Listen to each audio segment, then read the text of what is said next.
Baik, pada kesempatan sore ini saya coba membahas di market gold. Ini ada beberapa hal yang penting. Contoh kalau kita perhatikan di time frame H1 yang biasanya kita menjadi time frame bekerja kita, ini posisinya kalau kita perhatikan ini adalah kalau kita berbicara analisa teknikal dalam hal Elliott Wave, pertanyaannya adalah mulai dari mana kita menghitung gelombangnya.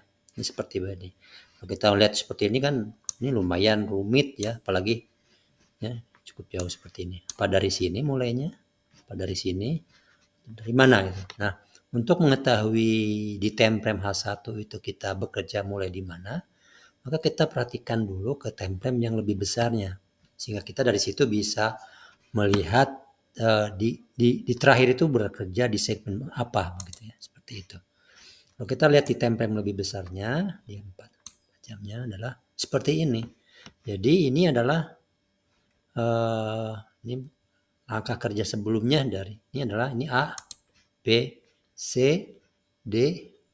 D-nya ini, nah ini kalau di Elliott Wave Modern D-nya bukan yang di sini, tapi yang di sini, ya, bukan yang ini.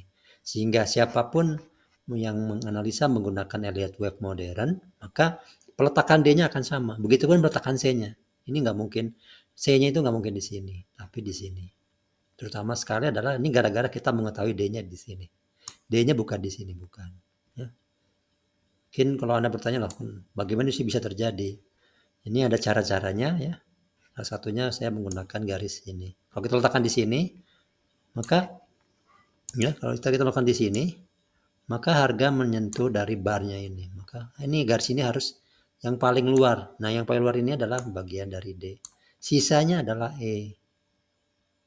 Ya. Nah, E-nya dari sini ya, dari sini ke sini. Kita kasih tanda misalnya seperti ini. Ya, saya aktifkan lagi. Nah, ini areanya. Bukan yang ini juga, tapi yang luarnya ini. Seperti itu. Nah, kalau kita sudah menemukan area terakhir di time frame yang lebih kecilnya, yang lebih besarnya, 4 jam, maka di time frame satunya kita menjadi hanya fokus ke bagian di sini. Nah, ini nih, ya. Nah, ya. Jadi yang kita bahas adalah, yang kita perhatikan adalah dari sini ke sini. Betul memang kalau dari sini, ini adalah bagian dari sini. Tapi karena kita tahu bahwa ini adalah bagian dari yang bar dari yang keluar berbalik arah reversal, maka kalau kita perhatikan reversalnya ini ya betul ini termasuk yang paling bottomnya ya, ini yang kalau kita temukan adalah bottomnya di sini sebagai titik. Padahal D-nya sendiri bisa jadi itu adalah di sini D-nya sendiri ya, di sini kalau di time frame lebih kecilnya. Kenapa? Karena ini kalau kita menghitung dari sini bagiannya, maka ini adalah A ya. Itu kalau saya perbesar lagi, nah ini, nah gitu ya.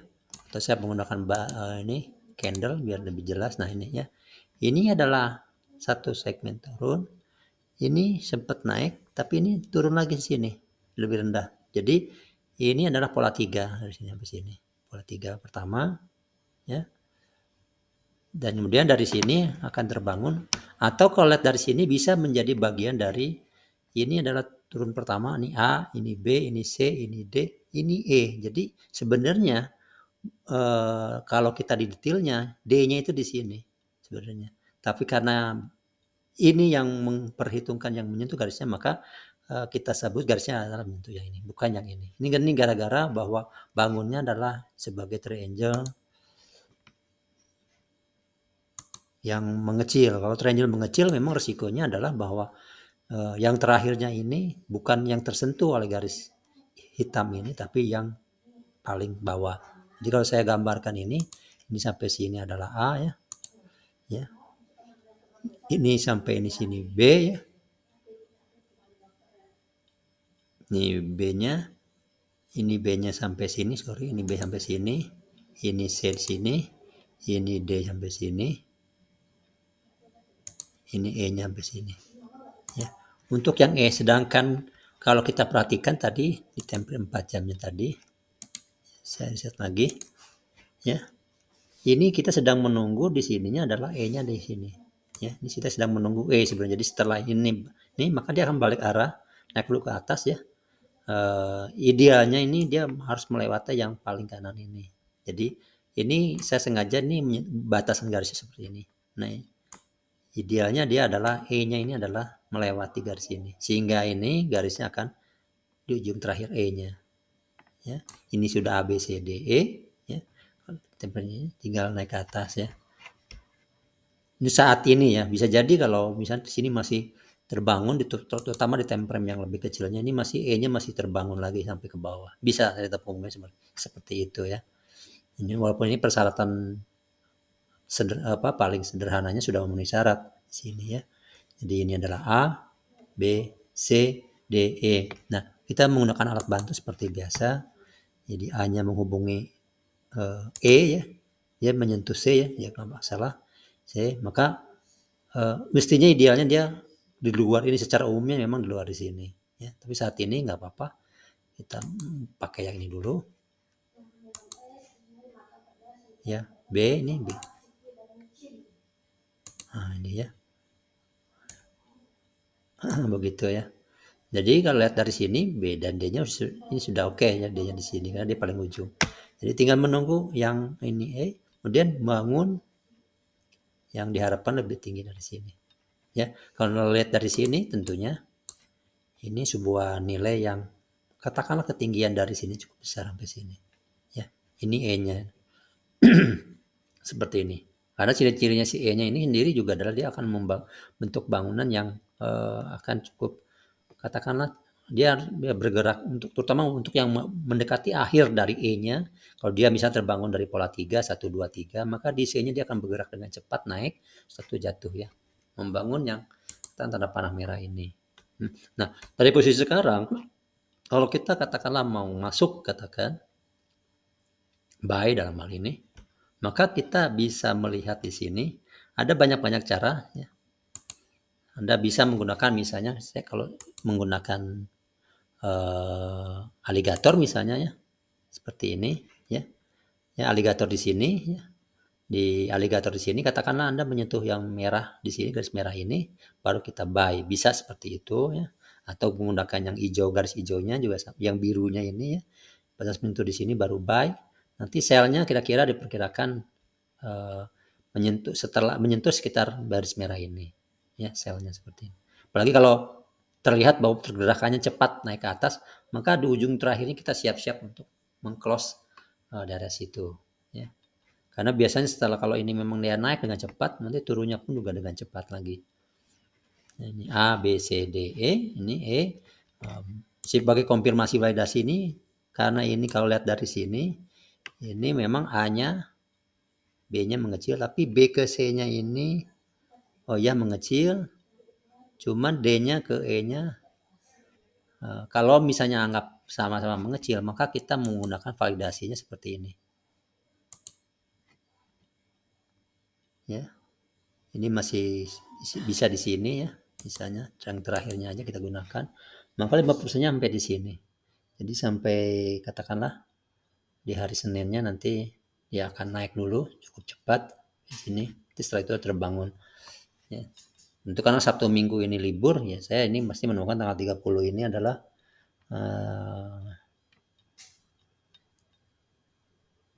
ini kan 28, 27, oh 28 tidak ada libur ya, terus libur, oke.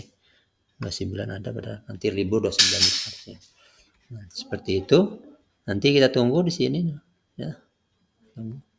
Ya tadi misalnya kalau Anda menggunakan awi sama eskalator, silakan buy di sini. Katakanlah yang menyentuh garis merah ataupun biru.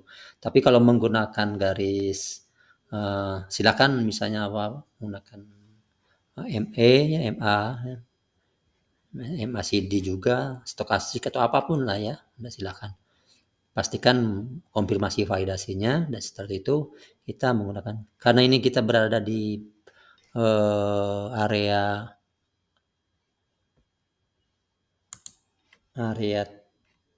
pola 3, 1, 2 ya, seperti ini, maka kita melakukan adalah buy di bawah, sell di atas.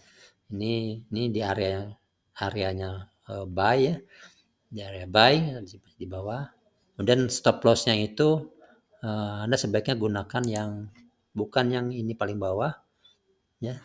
Bisa yang ini dia, tapi memang kalau mau dihitungnya paling bagus adalah yang ini yang paling bawahnya ya. Tapi kalau misalnya Anda mau menggunakan ini, kalaupun mau yang agar ini adalah yang di sini ya. Ya. Kalau yang agresif di sini ya, tapi itu kayaknya gampang tersentuh nantinya. Nah, di situ sorry. Di situ ya. Di situ ya. Nanti stop lossnya di sini tinggal dihitung aja nanti dari sini. Kalau Anda mempunyai rasio manajemennya yang satu-satu, maka ketinggian dari sini ke sini berapa disamakan. Contoh misalnya paling enak menggunakan yang namanya retracement ya, misalnya dari posisi sekarang dari retracement sampai sini dibalik sepertinya akan dibalik ini sampai sini ya. Maka di 100%-nya adalah di sini. Ini 1/1 ya. Angka tambah di sini silakan aja. 1/1 pun nggak masalah. Jadi bisa Anda lakukan seperti itu. Jadi ini 1/1 ya. 1/1. Jadi kalau buy di sini. Memang di sini yang mesti hati-hati adalah karena memang ini kalau lihat dari ini adalah merupakan, katakanlah ini adalah akhir dari gelombang, maka ini adalah ini segmen ganjil, ini genap ya. Nanti setelah ini turun lagi begitu ya. Tapi karena perilaku dari sini kalau kita perhatikan perilakunya adalah perilaku segmen 3. Jadi mungkin kalaupun dia terjadi penurunan lagi paling sekitar sini dia balik. Setelah itu naik lagi. Ya, seperti itu. Oke, kalau ada pertanyaan silakan sampaikan di komentar. Anda kalaupun meminta saya untuk menganalisa di market yang lain, sampaikan di komentar. Oke. Jangan lupa Anda subscribe, like ya, dan share ide saya ini. Saya ucapkan terima kasih kalau Anda bersedia untuk men-share-nya. Oke, sekian. Terima kasih.